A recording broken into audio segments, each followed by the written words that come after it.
Congresswoman Jasmine Crockett has initiated an investigation into the health of President Donald Trump. Crockett expressed concerns over the mental and physical fitness of President Trump. In a letter to White House physician Captain Sean Barbabella, she stated, "The American people deserve the truth about the health of their president." In her letter, Congresswoman Crockett cited multiple reports of the president exhibiting visible swelling, discoloration, difficulty walking, and cognitive lapses during public appearances. She also highlighted concerning statements from President Trump, including his recent inability to recall fundamental facts about his first administration and his repeated struggles to articulate basic constitutional responsibilities. Representative Crockett's inquiry specifically calls on Dr. Barbabella to answer key questions regarding whether the president has experienced a heart attack or stroke in the past 15 years, whether health issues have interfered with his ability to perform his duties, whether assistive devices such as a cane or brace are used privately, the cause of repeated instances of facial paralysis and mobility issues, and the medical basis for asserting that the president remains fully fit to serve as commander-in-chief. The inquiry highlights a July 2025 memorandum from Dr. Barbabella indicating chronic venous insufficiency and the use of aspirin, which is typically discouraged for older adults without prior cardiovascular incidents. Earlier, at the House Oversight Committee, Republican Georgia Representative Marjorie Taylor Greene gave a reality check to Democratic Texas Representative Jasmine Crockett as the Democrat tried to push a debunked claim that the alleged assassin of Turning Point USA founder Charlie Kirk is MAGA. Ms. Crockett, for unanimous consent. Yes, Mr. Chair, since I wasn't allowed equal time to debate, I have a UC. It is from, it looks like Yahoo News. It says, Charlie Kirk suspect's grandma says family is all MAGA.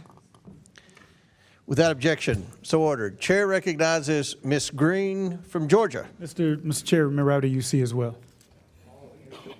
We'll recognize you next time. Chair, Ms. Green, it's your 5 minutes.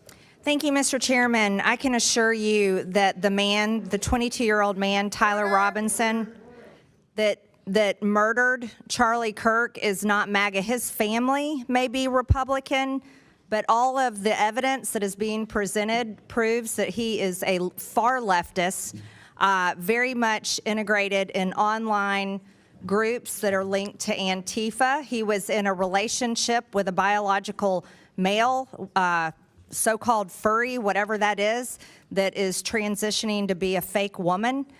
He was not MAGA, not one bit. That is a complete lie, and it's an insult to every single Republican and person that identifies with those type of politics.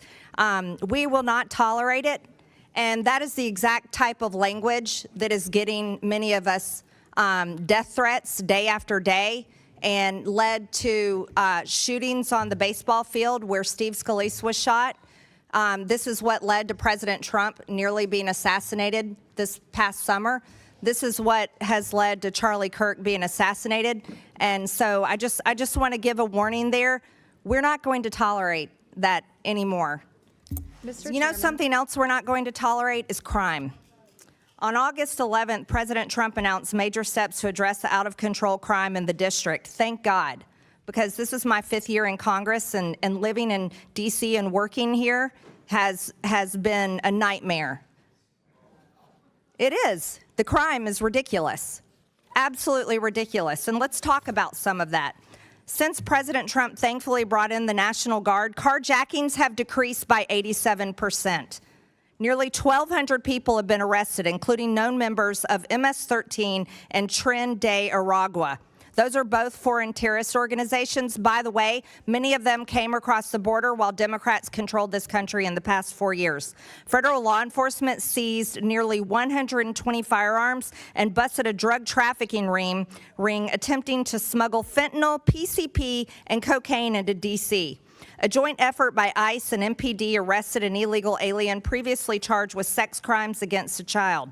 D.C. went 12 days without a single homicide. Can you imagine that that's something that the National Guard had to be here to do? It's unbelievable to anybody that is right-minded. U.S. Attorney Pirro reported that 88% of arrests made between the start of the federal deployment on August 11th and August 25th resulted in charges being filed.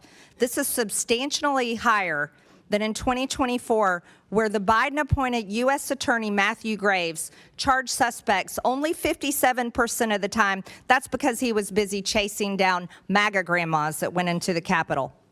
So I've got a simple question for you.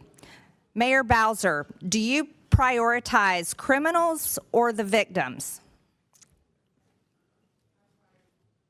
I prioritize law-abiding D.C. residents, visitors, and workers. So that would be law-abiding citizens and victims. Do you support the police, Mayor Bowser? Yes.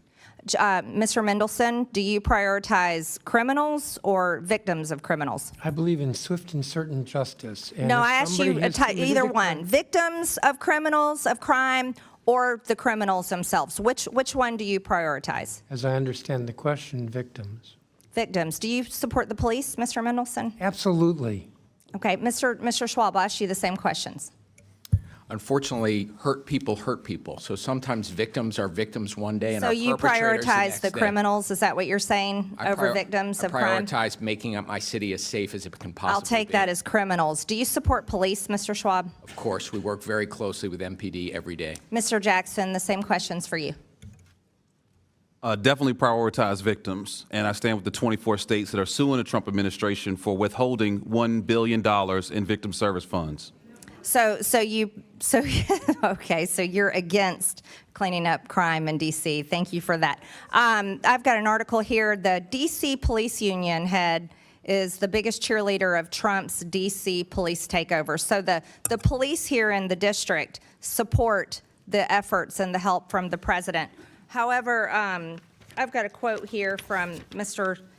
Mendelson. You call the union celebrating Trump's takeover just despicable. You literally attack the police in your statements. You're calling That's not correct. the union supporting the president and the National Guard here, helping them every day on the streets. You're quoted as saying that's just despicable.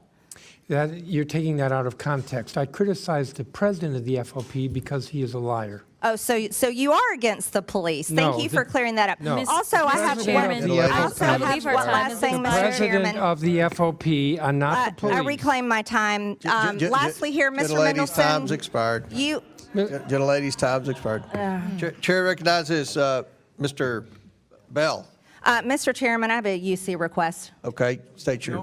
I would like to hold enter on. for the No, no. record. All right, I'm I'm sorry, sorry, Mr. I'm Chair. sorry, Ms. Green. I recognize Bell. That's on me. I apologize. We'll get you on the next one. Okay, thank you. Mr. Bell. Thank you, Mr. Chair. I request unanimous consent to enter into the record the September 9th, 2025 article from the LA Times titled Kennedy Commission Child Health Report Ignores Gun Violence, the Leading Cause of Child Death, which calls out the Trump administration for ignoring Without how objection, gun so violence ordered. kills more children in this country than any other cause, and the administration ought to be embarrassed by that. Without objection, so ordered. And I, I think Ms. Crockett's unanimous. Ms. Crockett's next. Do you have a UC? I'll recognize Ms. Green, then Ms. Crockett. Ms. Green, do you have a unanimous consent request? I do, thank you. For the record, Phil Mendelson's post here says repealing our laws is not liberation. Republicans in Congress can't be trusted. They took $1 billion from us, are moving more than a dozen bills, rolling back home rule, and are trying to take away our elected independent attorney general and micromanaging our legislative process. I hope everybody watched Democrats vote against the vote that adds $1 billion back in for D.C. Thank you. Without objection to order, Chair recognizes Ms. Crockett. Yes, for I request UC. unanimous consent to enter into the record the September 16th, 2025 article from Time titled Trump Called for a Crackdown on the Radical Left, but Right-Wing Extremists Are Responsible for More Political Violence, which calls out the game the president is playing, in which he creates a fictional problem while downplaying the real history of far-right violence against the American public, from the Oklahoma City bombing to January 6th. I got Without another objection, one. so ordered. All right, the next one one is for, it's an article from September 12, 2025. Article is from Democracy Docket titled, "I Couldn't Care Less. Trump's downplaying of right-wing violence continues long pattern," which calls out the game the president is playing in which he creates a fictional problem while downplaying the real history of far-right violence against the American public. Without objection, so ordered.